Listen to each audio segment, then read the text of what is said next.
In the shadowy world of prison walls, Charlene O'Bannon, a seasoned officer, thought she could conceal her forbidden relationship with inmate Jason Parker. But secrets have a way of emerging, especially when detectives uncover incriminating evidence buried in phone calls that leave no room for doubt. As Charlene's story unravels, she confesses to a love that transcended prison bars. However, the law is merciless when it comes to such affairs. A zero-tolerance policy, forged in the wake of rampant inmate abuse, condemns her actions. Charlene's downfall is swift. Her career crumbles, and she faces the stark reality of a 100-day sentence for her illicit love behind bars. Meet Charlene O'Bannon, a prison officer currently facing accusations of engaging in a romantic relationship with an inmate. Rumors had circulated among fellow officers, suggesting that Charlene had been spotted with Jason Parker, an inmate at the facility. These rumors prompted an official investigation into the matter.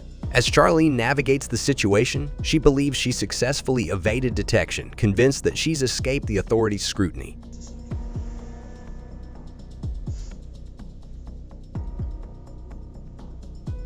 Here, let me just get a few things. What's your last name? O'Bannon, O'Bannion. One N? Just one N. O'Bannion. And what's your first name? Charlene, Shar. Oh, hold on. I messed up. I was expecting a C for some reason. Most people are. SH. Arleen. And what's your birthday?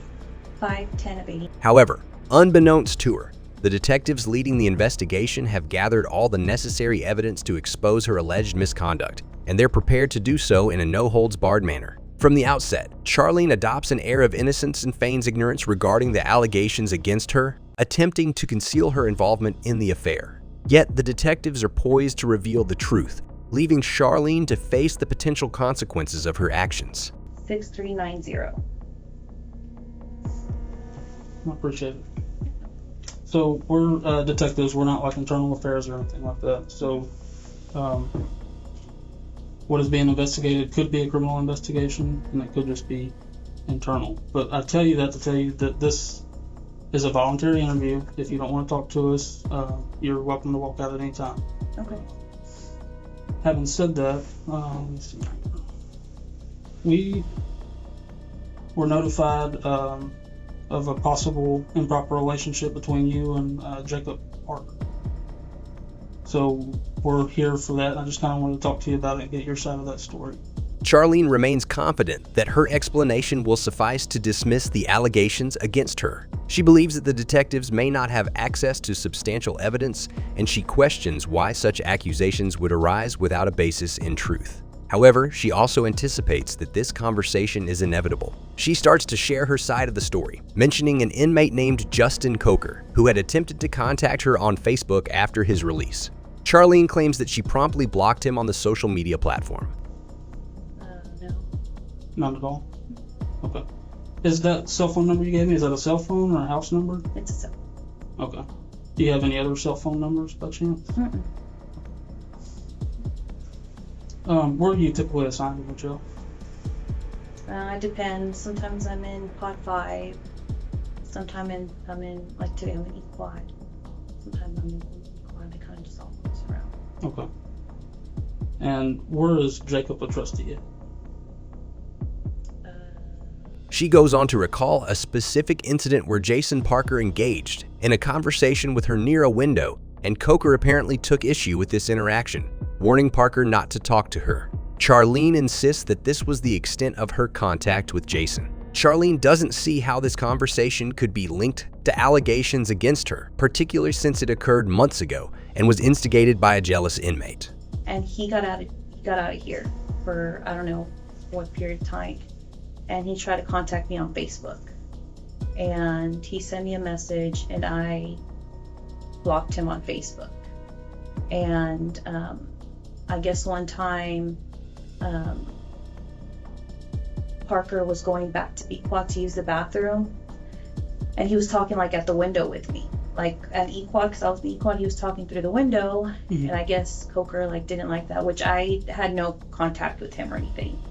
And however, unbeknownst to her, The detective is about to present evidence that will cast doubt on her account and suggest that she may be concealing critical information. It appears that Charlene and Jason share a history that predates their time in prison, and they had engaged in a romantic relationship before their incarceration.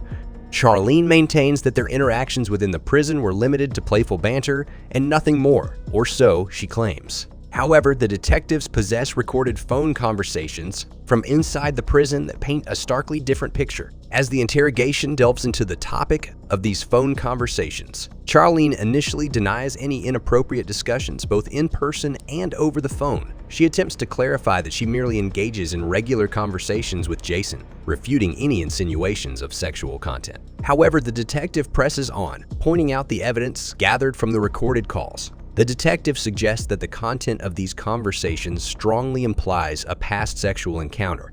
Do you know Coker? He was a male booking trustee for a very short period of time, and I mean I worked eQuad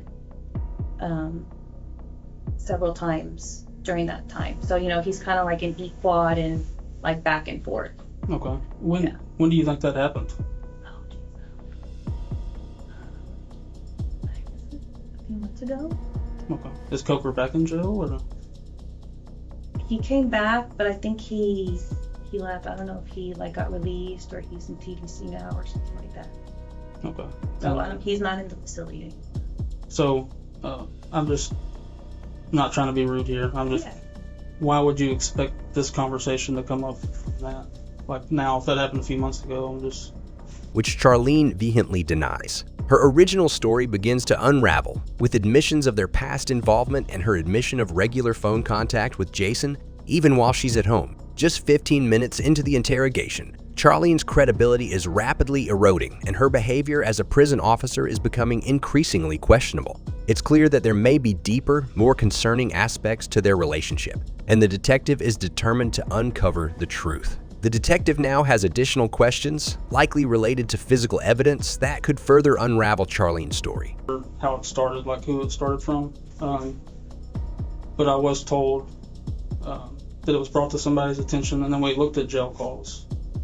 And there's jail calls between you and Parker. And all that stuff's recorded. So I don't think you're being completely truthful. Well, I kind of know that you're not. And I'm not trying to be rude when I say that. Yeah, no. I'm just kind of trying to lay it out on the table for you. Mm-hmm. You kind of get one shot at this of being truthful, and people... Charlene, despite her extensive tenure at the prison, possessed an intimate knowledge of its inner workings, from security measures and camera locations to patrol officer schedules. With such insider information, one might assume that maintaining a clandestine relationship with an inmate would be a straightforward task. However, she seemed to have overlooked a few crucial details, not the least of which was the fact that all phone calls made from the prison were meticulously recorded. The detectives were about to remind her of this fact in a way that would shatter her confidence. The recorded phone call revealed an intimate exchange between Charlene and Jason, making it abundantly clear that they were not merely engaging in innocent conversations. Off rumor, I just want to know what happened. It's my job just to find the truth, and that's it. Yeah. I guess a few years ago, we talked, and then I ended up here, and then he ended up here. I didn't know he was here. I didn't it wasn't anything like that. Okay. So when you say y'all talked, kind of dated a little bit before you started? No, he was never my boyfriend. I just knew him from Okay. So are y'all kind of talking in a sexual nature? No. Now that he's here? Oh, no. Now that he's here, no. Okay. I mean...